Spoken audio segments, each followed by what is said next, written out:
नमस्कार, मैं हूं रजनीश। बिहार में राजनीतिक सरगर्मी तेज है, चुनाव सामने है। सभी पार्टियां अपने अपने स्तर से चुनावी अभियान को गति देने में जुट गए हैं।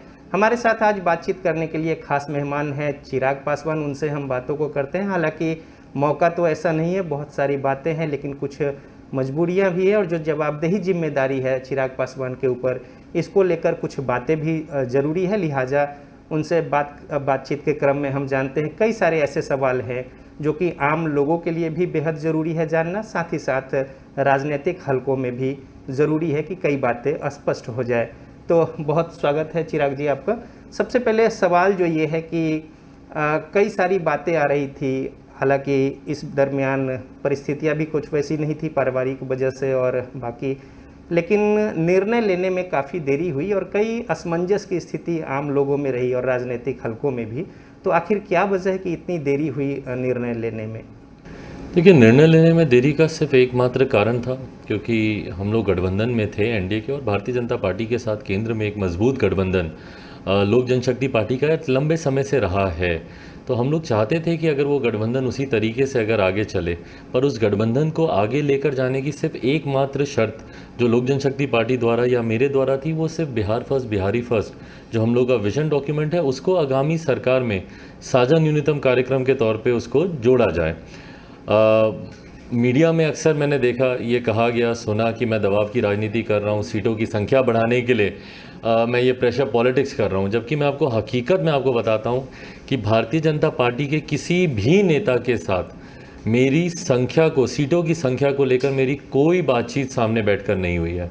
हम लोगों की निरंतर मेरी उनसे बातचीत हुई, मेरी उनसे निरंतर मुलाकात हुई। जेपी नड्डा जी भारतीय जनता पार्टी के राष्ट्रीय अध्यक्ष, उनसे मेरी मुलाकात हुई। आदरणीय अमित शाह जी गृह मंत्री जी से, उनसे मेरी मुलाकात हुई और निरंतरता में मैंने उनके सामने सिर्फ यही बात रखी कि किस तरीके से बिहार फर्स्ट बिहारी फर्स्ट को आगामी सरकार के एजेंडे में जोड़ा जाए, क्योंकि मेरा विश्वास नहीं है मौजूदा मुख्यमंत्री जी का जो एजेंडा चल रहा है 7 निश्चय, क्योंकि मैं नहीं मानता कि वो एनडीए का एजेंडा है।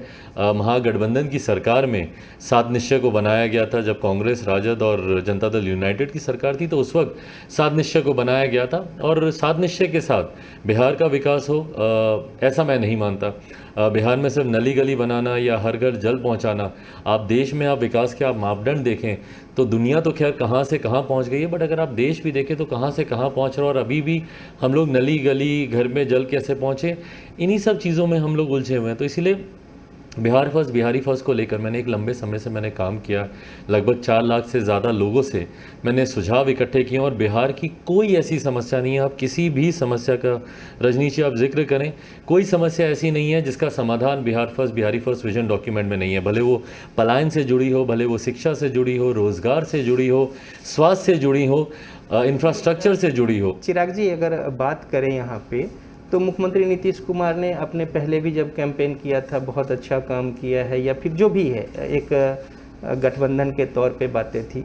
तो आखिर बिहार फर्स्ट बिहारी फर्स्ट में क्या कुछ ऐसा है जो बातें होंगी जो उनमें नहीं है, जो तमाम सारी समाज हित को लेकर जन कल्याणकारी काम जो किया गया है या जो दावेदारी की जा रही है? देखिए, दावेदारी ही की जा रही है। आज की तारीख में माननीय मुख्यमंत्री बताए ना कि उन्होंने बिहार में प्रदेश के लिए उन्होंने क्या किया। आज वो गिनाते हैं, बिजली गिनाते हैं, सड़क गिनाते हैं, तो ये राज्य सरकार की योजनाएं हैं कि केंद्र सरकार की योजना है। केंद्र सरकार की योजना के माध्यम से घर घर तक बिजली पहुंचाने का काम कर रहे हैं। केंद्र सरकार की योजना से हमारे प्रधानमंत्री जी इस बात को सुनिश्चित कर रहे हैं कि हर किसी को 2022 तक पक्का मकान मिले, पक्की सड़कें बनवाने का कार्य हमारी केंद्र सरकार कर रही है। आप बताइए माननीय मुख्यमंत्री जी कि आपने पिछले 15 सालों में आपने क्या किया।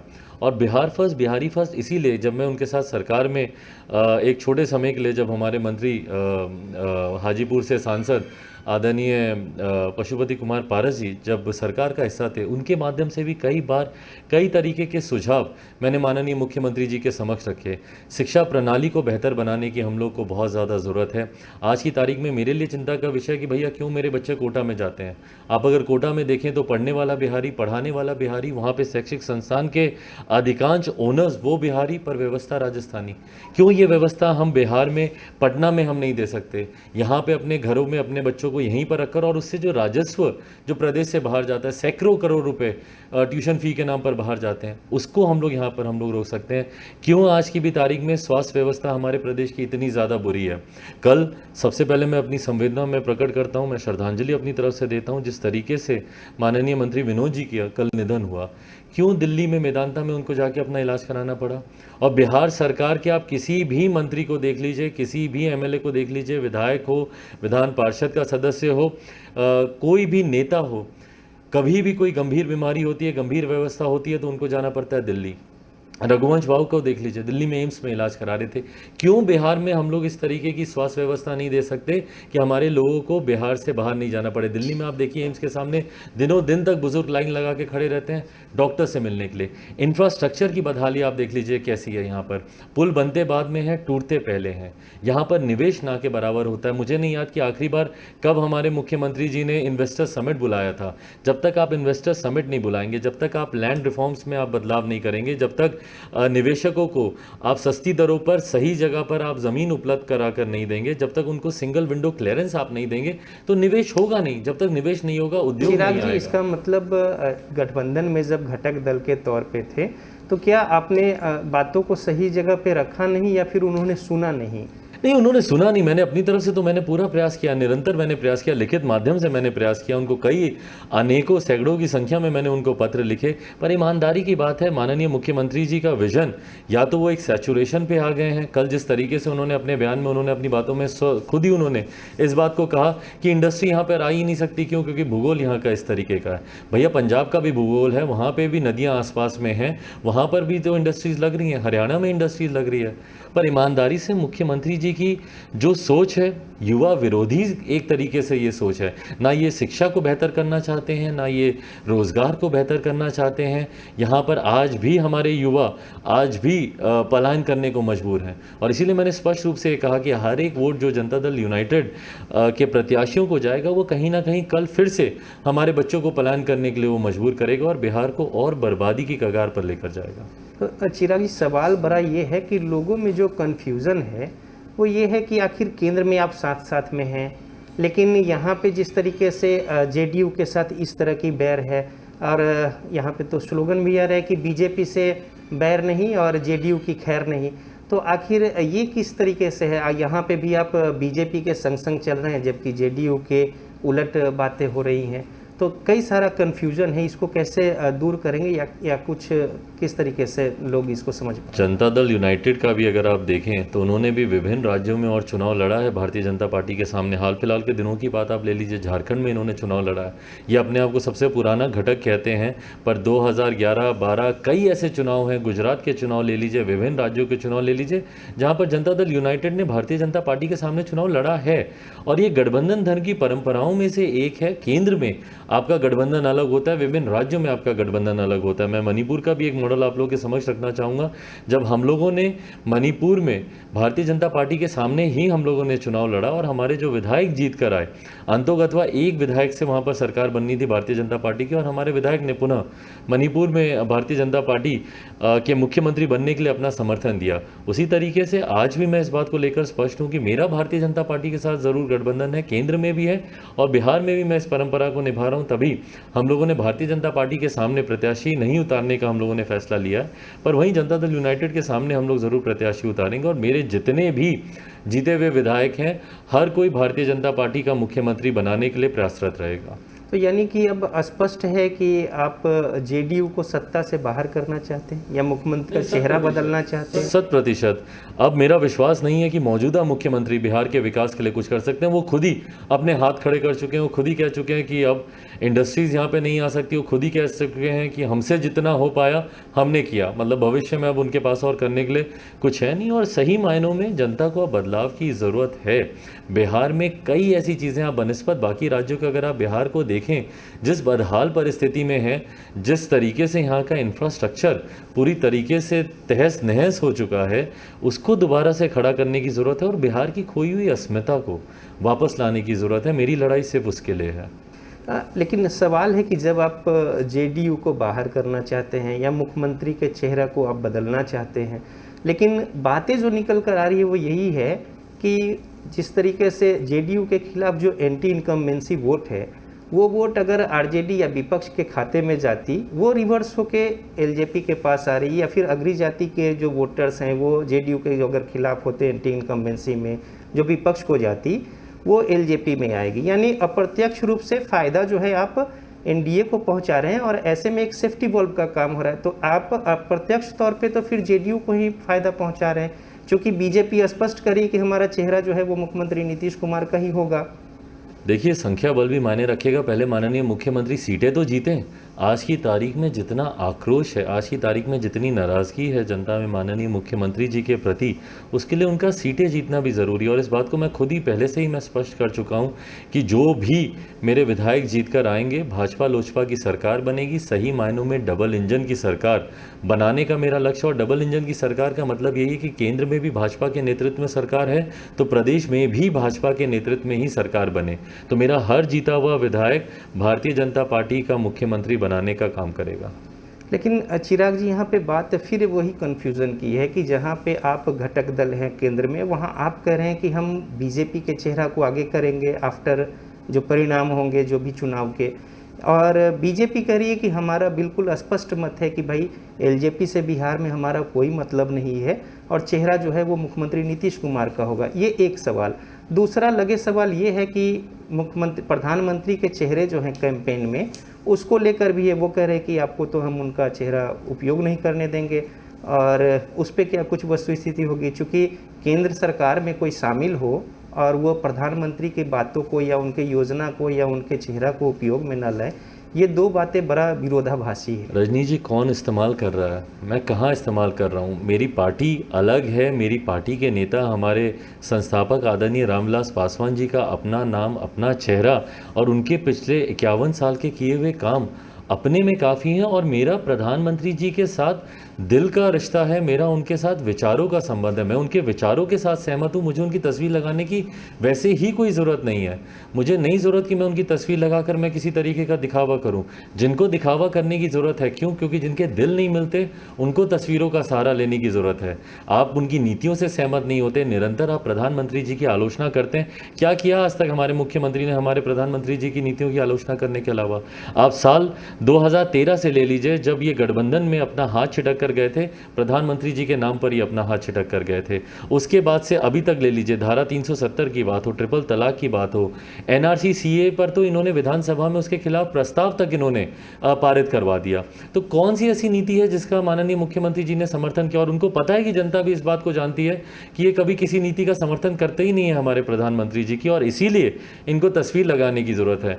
इनको मुबारक हो, अच्छे से बड़ी बड़ी तस्वीर लगाए। मैं तो चाहता हूं कि हमारे प्रधानमंत्री जी की ज़्यादा से ज़्यादा तस्वीरें लगें। इनको पता नहीं किस बात की बेचैनी है तस्वीर लगाने से। मैं तो चाहता हूं कि कांग्रेस के भी लोग हमारे प्रधानमंत्री जी की तस्वीर लगाकर उनके कामों का जिक्र करें, पर इनको डर है अगर तस्वीर लगाने से, तो मैं इनका डर दूर करना चाहता हूं। लोक जनशक्ति पार्टी का कोई भी प्रत्याशी, हम लोग किसी भी प्रचार सामग्री में, किसी भी होर्डिंग में, बैनर में, मैनिफेस्टो में, कहीं पर भी हम लोग उनकी तस्वीर का इस्तेमाल नहीं कर रहे, और मुझे ज़रूरत ही नहीं है। जैसा मैंने कहा कि मैं उनके विचारों के साथ जुड़ा हुआ हूँ। जो उनके विचार के साथ नहीं जुड़ा हुआ है, उनको तस्वीर लगाकर दिखावा करने की ज़रूरत है, और वो ज़रूर करें। वक्त है अभी एक छोटे से ब्रेक का। ब्रेक के बाद लौटते हैं तो जानेंगे कई सारे अहम सवाल जिसके जवाब चिराग पासवान देंगे, और जो कि चुनाव के लिहाज से महत्वपूर्ण है। बने रहिए हमारे साथ।